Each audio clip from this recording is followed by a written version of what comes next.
Thank you for joining us this evening for the Ontario Provincial Digital Teach-In, Police and Policing in Schools Provincial Electoral Landscape. Before moving forward, we would like to acknowledge that we are on stolen Indigenous land across Turtle Island and recognize that these lands have been and continue to be inhabited by many nations of Indigenous people since time immemorial. While we're gathering from multiple Indigenous lands and connecting through this virtual space, I'd like to acknowledge where Policing Free Schools is based and myself as well. And that is based out of the original lands called Toronto, colonially known as Toronto, acknowledging the original peoples of these lands, the Mississaugas of New Credit, the Anishinaabe, the Haudenosaunee, and the Wendat peoples who also called these lands home. I want to acknowledge the stolen Indigenous lands where many of you may be calling in from today, across what is currently called colonially as Toronto, traditional territory, again, to many Indigenous nations and peoples.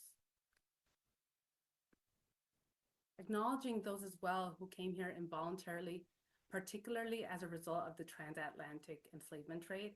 And so we honor and pay tribute to the ancestors of African origin and descent. And with this stated, it is necessary to move beyond acknowledgement. It's not just a checkbox to be marked off. It is Indigenous, Black Afro-Indigenous, Black African diasporic, including across multiple intersecting identities, those who are disabled, neurodivergent, two-spirited, LGBTQIA+, are those who are most negatively impacted by policing, and carceral logics and culture and practices and systems across so-called Ontario, Canada, and globally. And they continue to be systematically harmed and denied humanity. It's both our individual and collective responsibilities to dismantle these systems. And our particular entry point at Policing Free Schools is through the educational space.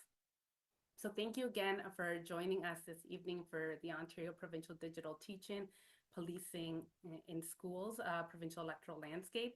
Today's teach-in is presented by Policing Free Schools and our Provincial Campaign for a Policing Free Schools Ontario.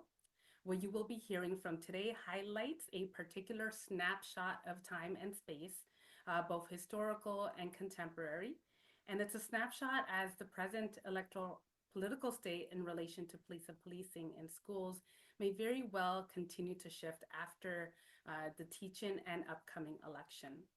Through this political education teach-in and knowledge mobilizer, I'll be taking us through in depth about the provincial electoral landscape and terrains of police and policing within K-12 spaces, specifically with a focus on from kindergarten to grade 12 across what is currently known as Ontario, and more specifically on the issue of police in school programs.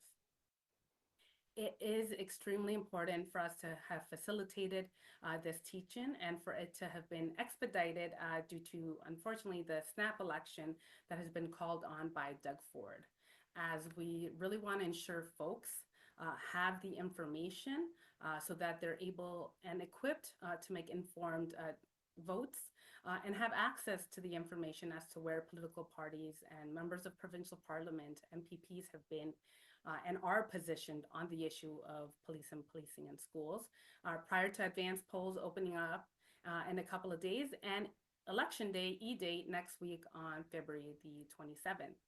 I do want to make mention that although today the focus is on the aspect of policing in schools, this is not a single issue.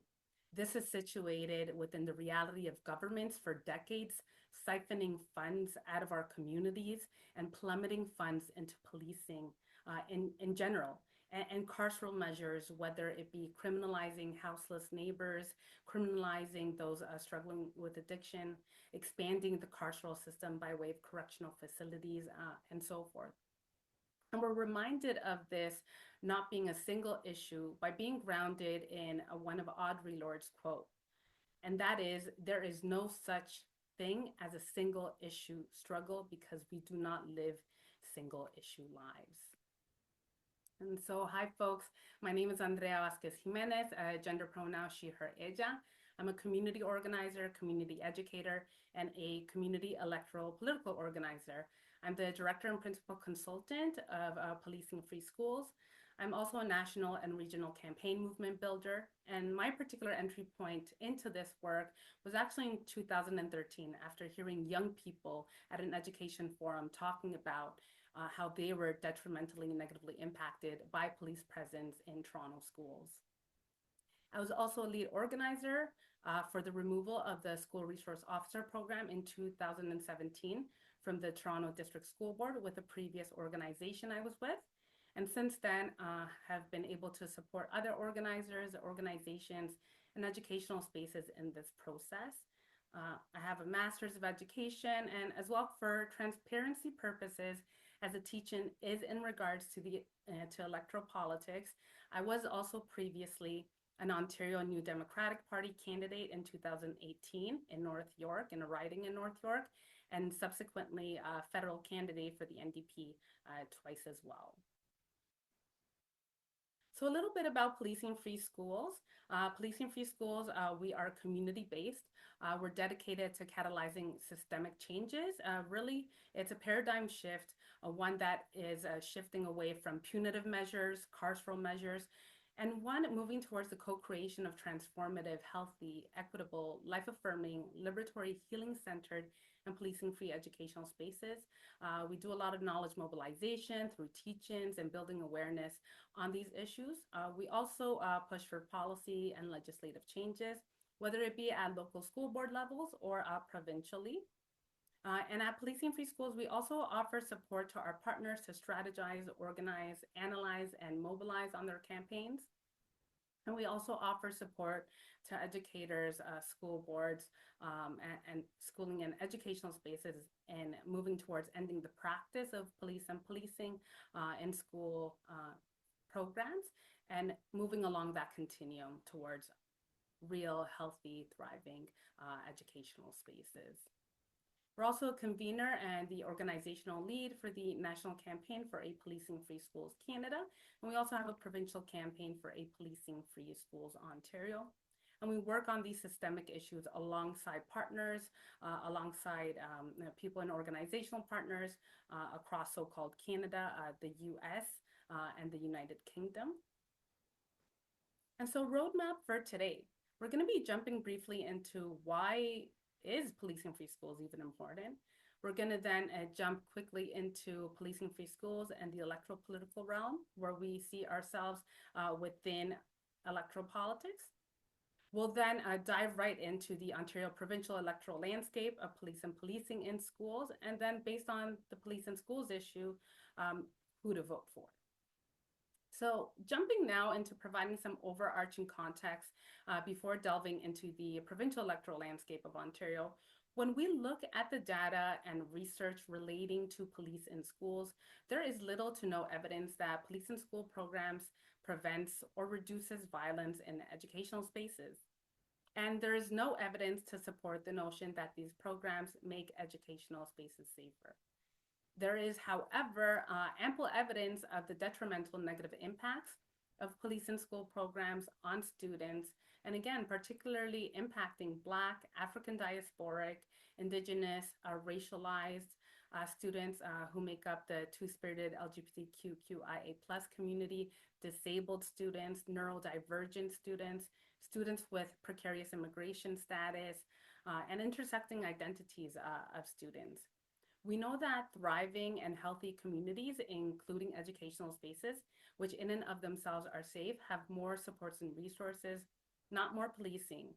We know that what actually supports the conditions for optimal learning and working conditions, working spaces in schools, and that's because students' learning conditions are workers' working conditions. This too is a labor issue. This is a union issue.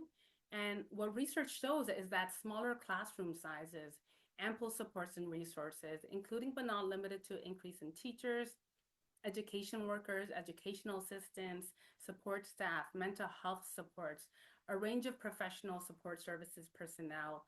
We're talking about wraparound services, before and after school programming, school food programs, clean water, clean air, transportation, right? Alongside addressing root causes, addressing social determinants, social and structural determinants of health and equity, is what creates healthy educational spaces, which in and of themselves are safe and co-creates conditions for students' well-being and academic excellence and worker well-being simultaneously. And police-free schools, the removal of police and school programs, and not, reforms, not reformist reforms, right? We're talking about the full removal of police and school programs is a first and necessary step towards the larger, longer continuum towards policing free schools. And so moving on from here, what is our stance at policing free schools in relation to electoral politics? Well, electoral politics, including from when the writ is dropped and until E-Day and beyond for us at policing free schools, is really seen as an opportunity, right? And one of the multiple ways, whether it be through tactics, strategies, and so forth, it is one of the multiple ways that we are able to further community organizing, that we're able to build and deepen connections with community, ways that we are able to raise awareness, raise political education, defend and keep our wins and create new wins, right? It's about reducing harm. It's about pushing forward to changing material conditions, exercising agency, and dreaming up of possibilities grounded in hope, right? So elections are an opportunity for us to choose as organizers, to be able to organize, to choose the electoral political landscape and terrain in which we will continue the struggle, because this is an ongoing struggle. And recognizing, of course, as well, that community organizing, community building, along with holding elected officials to account, regardless of which political party gets into power, always continues after E-Day. And the issue of police in schools is not a new issue, right? Folks have been organizing around this for years.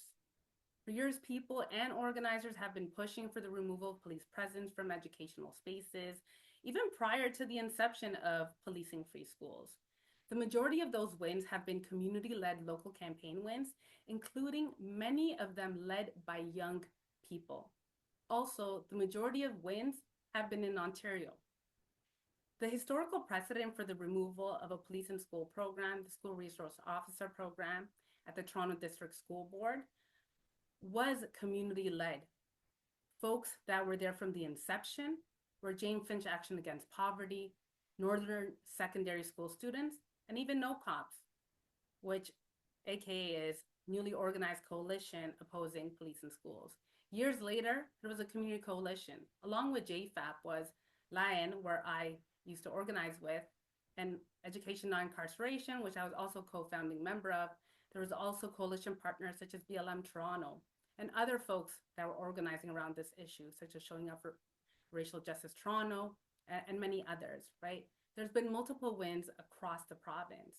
For instance, at TMU, Toronto Metropolitan University, the Black Liberation Collective and the Canadian Students for Sensible Drug Policy chapter was pushing back on their post-secondary policing in school program, the Special Constable. They prevented an incoming program, right? There were folks organizing at Peel, right? Including Peel Advocacy and many others. I had also hosted information sessions there with another organization that I was part of previously.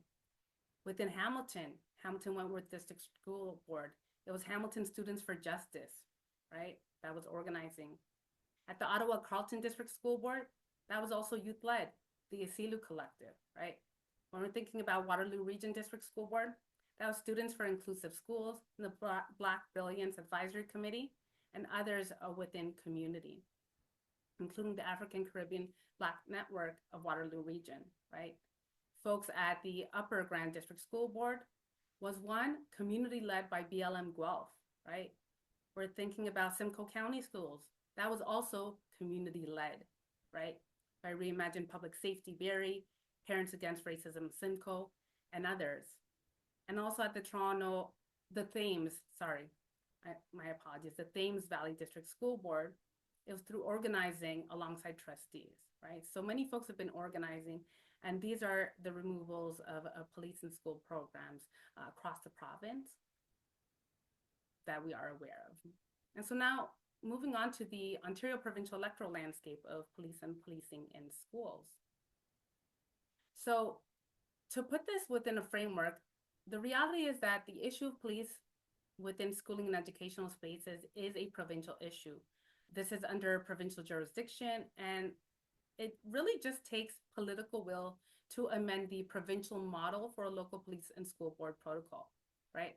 Governments can choose to mandate and or give a directives of no police and school programs, ensuring police contact of police deprioritization as an instrument of last resort, which is already actually within the provincial model, right?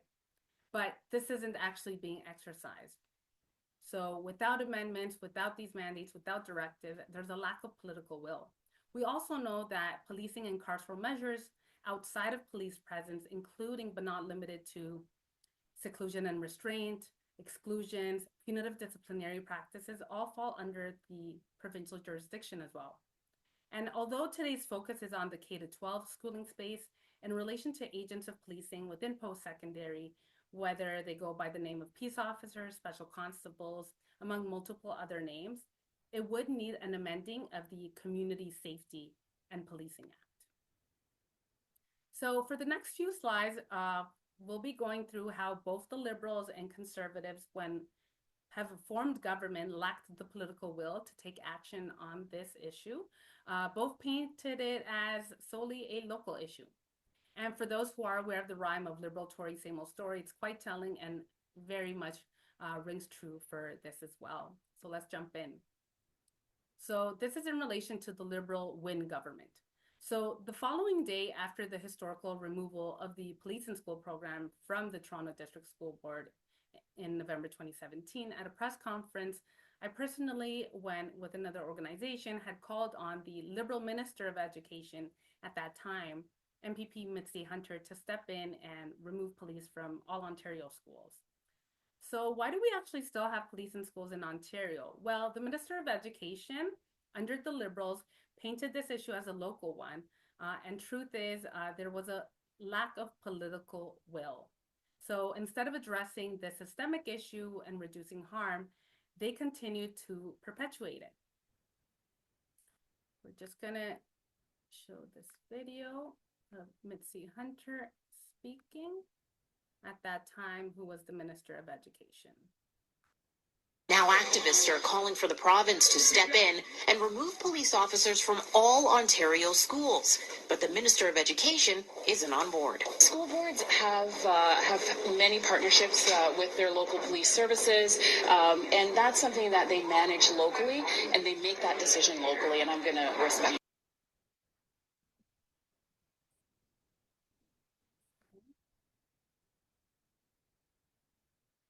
And so now we're looking at the Conservative Ford government. So this lack of political will is also present a few years later in 2020, when I had contacted the Ministry of Education regarding the systemic issues. Veena Prasad, Acting Director of Safe and Healthy Schools branch under the Conservative government, responded to my email on behalf of the ministry and also painted this issue of police in schools as a local issue and advised to raise the matter with school boards individually. Again, instead of addressing the systemic issue and reducing harm, they continued to perpetuate it. So governments funding police and schools. So let's jump into and talk about which Ontario governments have been funding police and schools. Based on where you may be situated in what we currently call Ontario, this may look different. Overall, in Ontario, funding for these programs are either being paid through the funds of the bloated local police department budget, through the municipality, through school boards. This could also either be fully covered by one of these entities or is covered in different arrangements for shared costs by more than one of these. With that said, there has also been funding for police and schools through Ontario provincial governments. The following slides are going to be an example of both Liberals and Conservatives funding police and schools. With that said, I do want to say that unfortunately, there is not a lot of transparency, and it is difficult when researching through public materials as to how much Ontario governments have been siphoning funds into police and schools across decades. This is a foundational reason why, on behalf of Policing Free Schools, and Freedom of Information, and FOI was previously submitted in 2023 in regards to how much funds have been going into police and schools across the years at the provincial level. Recently have finished the appeals process as a request to waive fees was not accepted. And they were initially requesting over $10,000 just to start the process. We are relying on this valuable data to come to light through that FOI request that we're still waiting on. This is information that should be publicly available and free. And we were hoping to have the full information by next year's election, but of course, we are now in a situation of a snap election. So we're hoping to get that information soon. With that said, the Liberal McGuinty government, historically in the early 2000s, they really conflated and equated school safety with the need for police in schools, right? Looking at funneling $1.7 million. And this was when also Kathleen Wynne was the Minister of Education, right? We see the conflation and equating community safety with more police, including police in schools, through their 1,000 Officers Partnership Program, whereby many of those new officers were going to be going placed into schools. So again, that's through the Liberal McGuinty government. In regards to more recently, the Conservative Ford government, more recently for 2022 to this year, 2025, a lot of folks are not aware that in Ontario, millions of dollars have already been funneled into police and schools, including police and school programs via grants. This example that is publicly available is the Community Safety and Policing Grant. And this is through the Ministry of Solicitor General. So the funds for police and schools are not coming from the Ministry of Education. It is coming through the Ministry of Solicitor General, but it is still provincial funds, taxpayer funds. And so public information at the moment does already show that millions of dollars through this singular grant that is accessed, again, through public information, but we don't know exactly how many millions that it has been over the years, right? So the next few slides are just some examples from the grant recipients in relation to police and schools being funded. You can also find this list and much more at the ontario.ca page specific to the current Community Safety Project grant recipients. And so here I've underlined in red in regards to, again, the particular police department that is obtaining funds. And here we see Town of Collingwood Police Services Board is obtaining funds for a high school resource officer. We see Elmer Police Services Board is receiving for police and school programs, values, influences, and peers. VIP program is a police and school program within elementary. So police and school programs have multiple names that they go by. So not all school resource officer programs are called that, right? So all police and school programs have multiple different names, including here the VIP. Also, again, here is school resource officer. Another example is Grey Highlands Police Service Board. They have a school and community engagement and safety officer. That's to be in schools. Kincardine was receiving funds, also receiving funds for SRO program, education and awareness program. We see Brighton Police Services Board receiving also to have police officers spending time within secondary schools through quote unquote for mental health supports, right? We're seeing the regional municipality of Halton Police Services, right?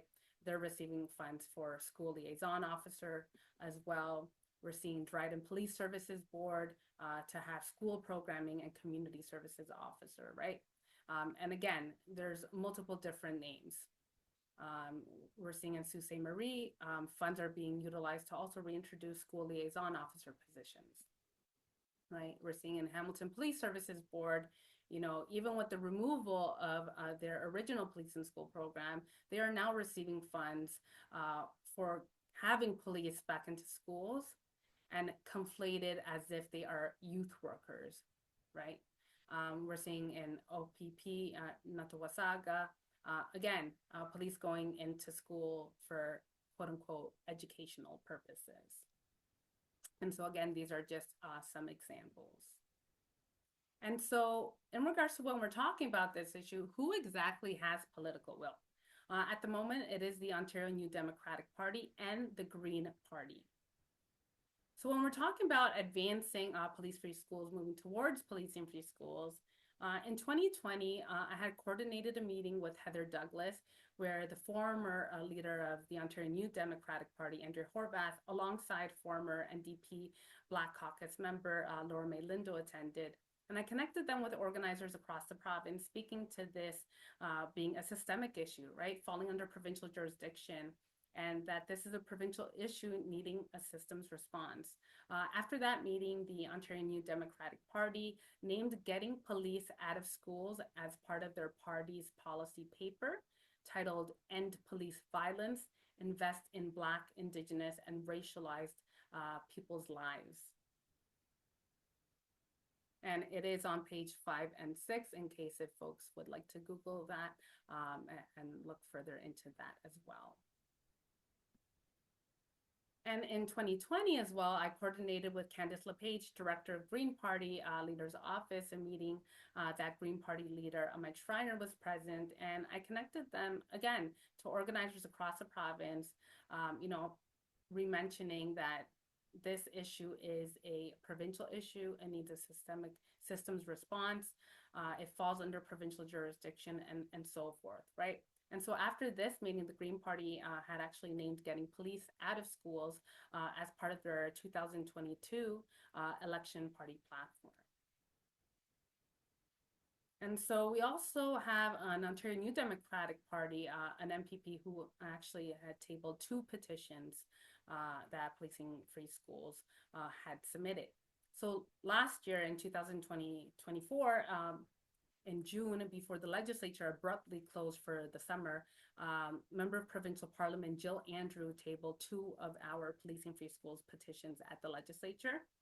What was tabled were 2 separate yet interconnected petitions. The first one titled Mandate the Removal of Police in School Programs and Policing in School Programs from Educational Spaces. That one is just for removal of all forms of police in school programs, regardless of the name and regardless of which educational space, whether it be at K-12, post-secondary, and so forth. And the second petition titled Mandate the Removal of Policing, Carceral, and Punitive Approaches from Educational Spaces in Ontario. And so this really speaks to uprooting the multiple ways that policing and carcerality, carceral measures operates outside of police presence. So again, as mentioned previously, seclusion and restraint, exclusions, exclusionary timeouts. We're talking about punitive disciplinary practices and so forth, right? And it's really asking governments to properly fund education. And so before we have a listen, for folks to be mindful that the petitions weren't actually able to be fully read out word by word due to changes enacted by the Ford government. And you'll also notice the heckling. So again, there are also barriers that have been put forward by the Ford government again on this. So we're just gonna listen here for a moment.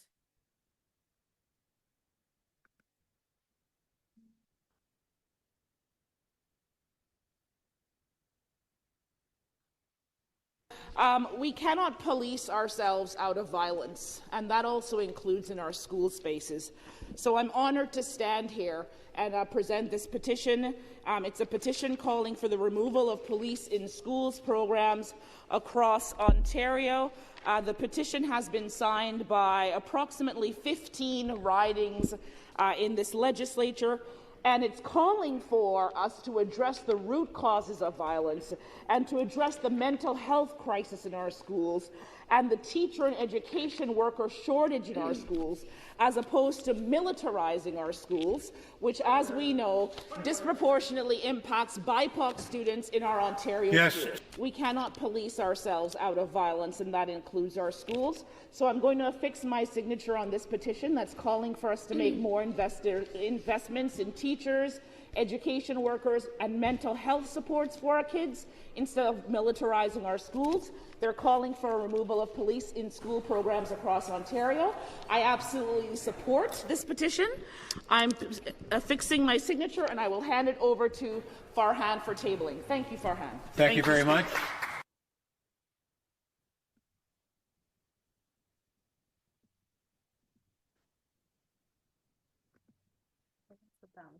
Andrew, tabling petitions.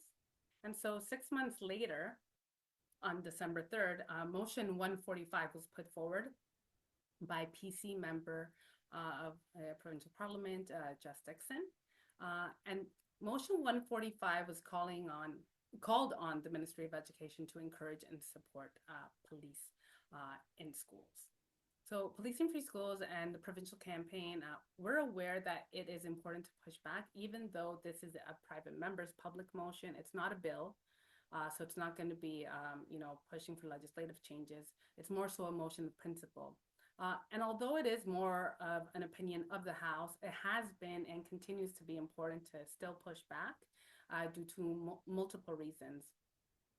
Right, it includes,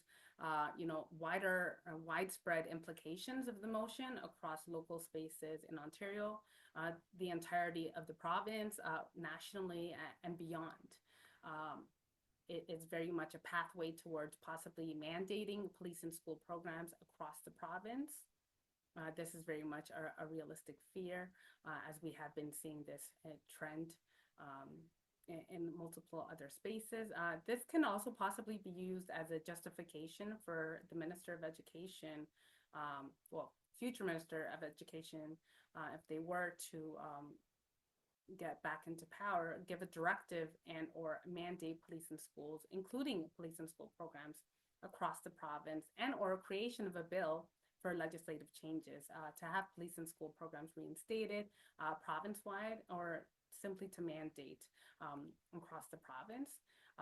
There is an underpinning ideology connected to the multiple ways that the Ontario government expands and funnels funds into policing, and carceral systems, while chronically underfunding communities, including schooling and educational spaces.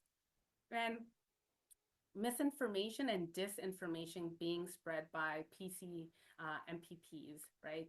Again, there's absolutely no evidence to support the notion that police and schools make educational spaces safer, but there is, however, ample evidence of the detrimental negative impacts on students. And so now we're going to be hearing a little bit from PC MPP Jess Dixon in regards to when they had tabled motion 145.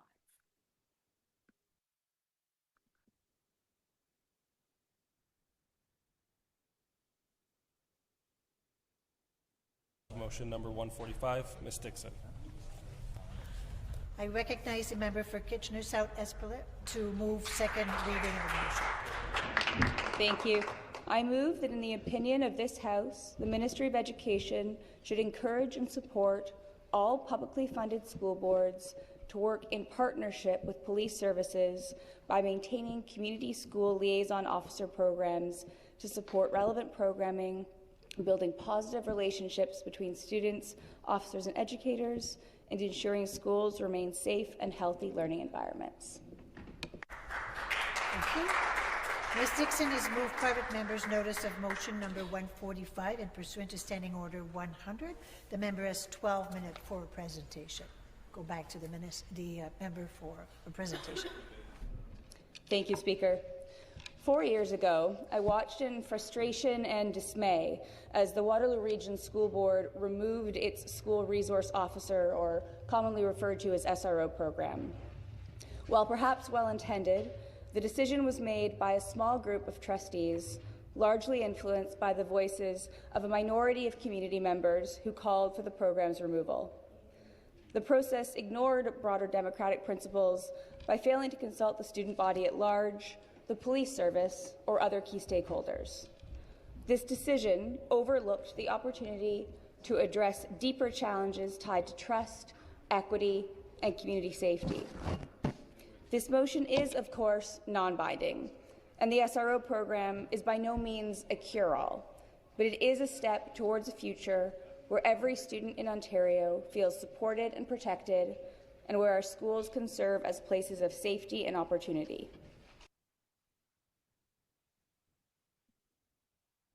That was MPP Dixon. And now we're going to be hearing from Ontario New Democratic Party MPP Chandra Pasma, who's also the education critic.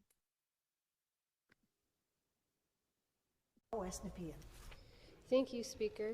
And I want to thank the member for Kitchener South Hespeler for taking the issue of school violence and student safety seriously, which is something that unfortunately we have not seen from the Minister of Education to date.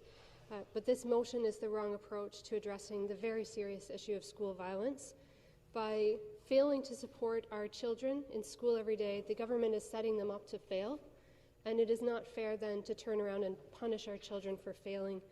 We should, instead of responding to violence after it has happened, we should be taking action to prevent it from occurring in the first place, which means properly funding and resourcing our schools and investing in health care, mental health care, therapy, employment and recreation opportunities for youth, respite care for families, so that our whole society is supporting our kids and our schools are not the backdrop for the lack of supports for families and youth in our communities. Because what we know, Speaker, is that an unsupported child is a frustrated child, and we are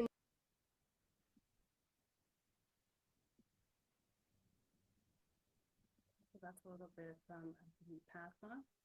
We'll be hearing from MPP Ontario New Democratic Party, MPP Joe Andrew.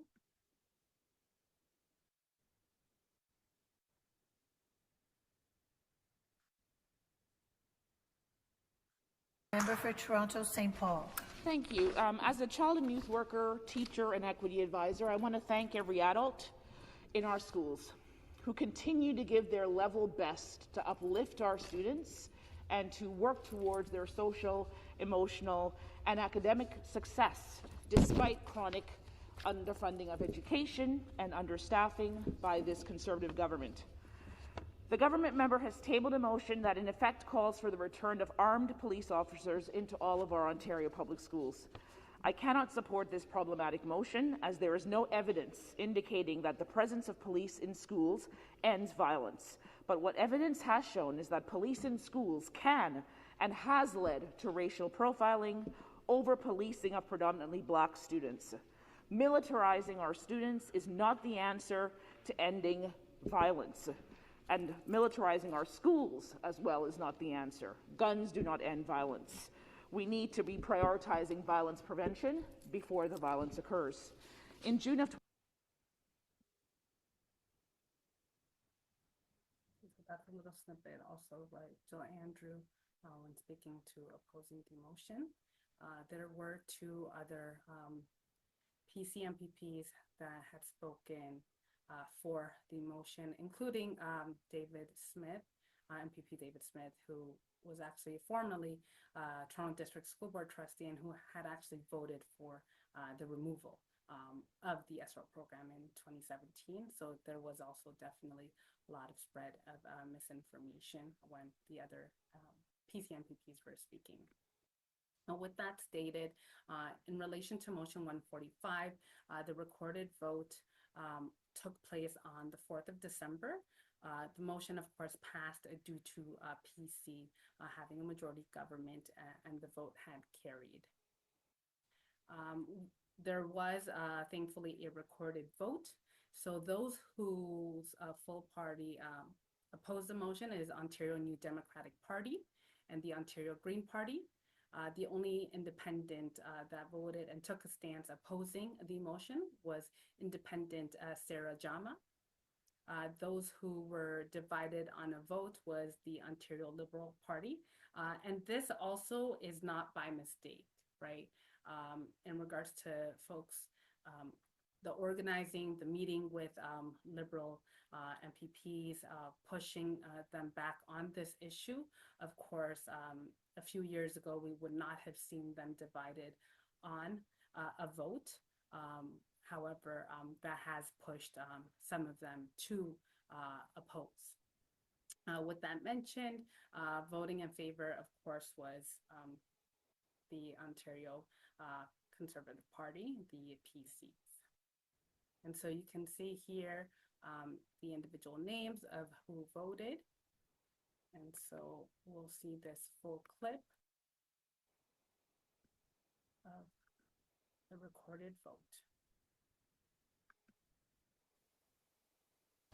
Members will please take their seats. Ms. Dixon has moved private member's notice of motion number 145. All those in favor will please rise and remain standing until recognized by the clerk. Ms. Dunlap. Mr. Lecce. Mr. Lecce. Mr. Calandra. Mr. Calandra. Mr. Fideli. Mr. Fideli. Mr. Sarkaria. Mr. Sarkaria. Mr. Downey. Mr. Downey. Mr. Cho Scarborough North. Mr. Cho Scarborough North. Mr. Kersner. Mr. Kersner. Mr. Smith, Perry San Mr. Muskoka. Smith, Perry Samuskoka. Mr. Bolo. Mr. Bolo. Ms. Thompson. Ms. Thompson. Mr. Flack. Mr. Flack. Mr. Harris. Mr. Harris. Mr. Pacini. Mr. Pacini. Mrs. Tangri. Mrs. Tangri. Mr. Parsa. Mr. Parsa. Ms. Williams. Ms. Williams. Ms. Cho Willowdale. Mr. Cho Willowdale. Mr. Lumsden. Mr. Lumsden. Mr. Quinn. Mr. Quinn. Mr. McCarthy. Mr. McCarthy. Ms. Kusindova Bashra. Ms. Kusindova Bashra. Mr. Tanny Gassler. Tanny Gassler. Mr. Clark. Mr. Clark. Mr. Liardi. Mr. Liardi. Ms. Pierre. Ms. Pierre. Mr. Romano. Mr. Romano. Mr. Bailey. Mr. Bailey. Mr. Holland. Mr. Holland. Mr. Osterhoff. Mr. Osterhoff. Mr. Jones, Chatham, Kent, Mr. Jones, Leamington. Chatham, Kent, Leamington. Mr. McGregor. Mr. McGregor. Mr. Ray. Mr. Ray. Mr. Anthopoulos. Mr. Anthopoulos. Mr. Yakubuski. Mr. Yakubuski. Mr. Coe. Mr. Coe. Mr. Sabawi. Mr. Sabawi. Ms. Smith Thornhill. Ms. Smith Thornhill. Ms. Gallagher Murphy. Ms. Gallagher Murphy. MPP Brzee. MPP Brzee. Mrs. Y. Mrs. Y. Mr. Riddell. Mr. Riddell. Mr. Pang. Mr. Pang. Mr. Jordan. Mr. Jordan. Mrs. Martin. Mrs. Ms. Martin. Skelly. Ms. Skelly. Mr. Sandu. Mr. Sandu. Mr. Byers. Mr. Byers. Mr. Guzzetto. Mr. Guzzetto. Mr. Canapati. Mr. Canapati. Mr. Fraser. Mr. Fraser. Mr. Blay. Mr. Blay.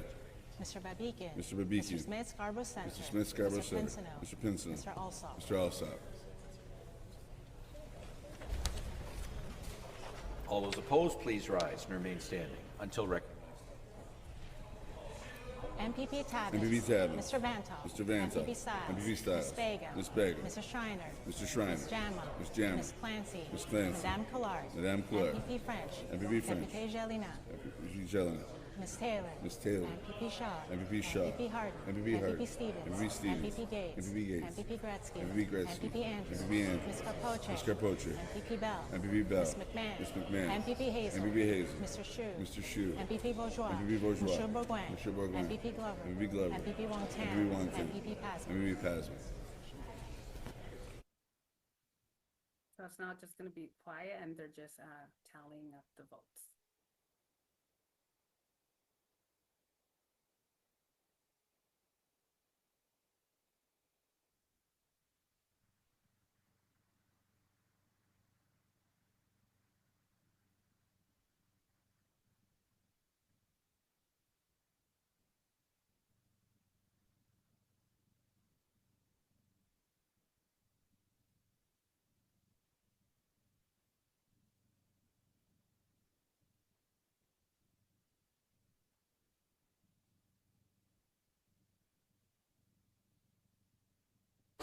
The ayes are 56, the nays are 27. The ayes being 56, the nays being 27, I declare the motion carried. There being no further business at this time, this House stands in recess until 1 p.m. So that was the recorded vote on motion 145. And so based on all this information, right, which Ontario political party and MPPs to vote for based on the issue of police in schools. So based on track record, patterns of behavior, historical and more recent actions, and as well, since we are in a political party system with, unfortunately, without proportional representation, this is also based on whole party support. So before I go to the next slide, there is going to be additional specific information. But based on this information, if you are looking to support properly funded and resourced schools and not police in schools. Don't vote for whether it be the Ontario PC Party. Don't vote for the Ontario Liberal Party. We are saying vote for the Ontario New Democratic Party, the Ontario Green Party, and Independent Sarah Jama. And so again, because we do not have proportional representation and so forth in Hamilton Center, vote for Independent Sarah Jama. In regards to the Green Party, for Guelph, vote Mike Schreiner. Kitchener Center, there's Ashland Clancy. And then the other ridings would be for Ontario New Democratic Party. So once again, as a reminder, as this is an issue that you care about, do not vote for Liberal or PC. And again, so much gratitude to folks. I'm going to be staying here after if folks have any questions, want to engage in discussion. And by all means, remember that another world is possible. And make sure, if you haven't already, join our mailing list. The request to join will pop up when you check out our website, which is policingfreeschools.ca. There's a lot of resources you can also find on our Policing Free Schools website, and additional resources that I will definitely be sending out to folks who have registered for today, including a Police in Schools pocketbook, which is actually a national resource. It was created by one of our national partners, the British Columbia Civil Liberties Association, but it is a national resource guide, and we'll be providing information and sending folks the links to our Back to School Digital Teach-In 3-part series that we did last year, and by all means, additional resources that we will be sharing with folks. Remember to follow us on Twitter, Instagram, Facebook, LinkedIn. Check out the digital teach-ins also on our YouTube channel. Check out our website, and definitely connect with us.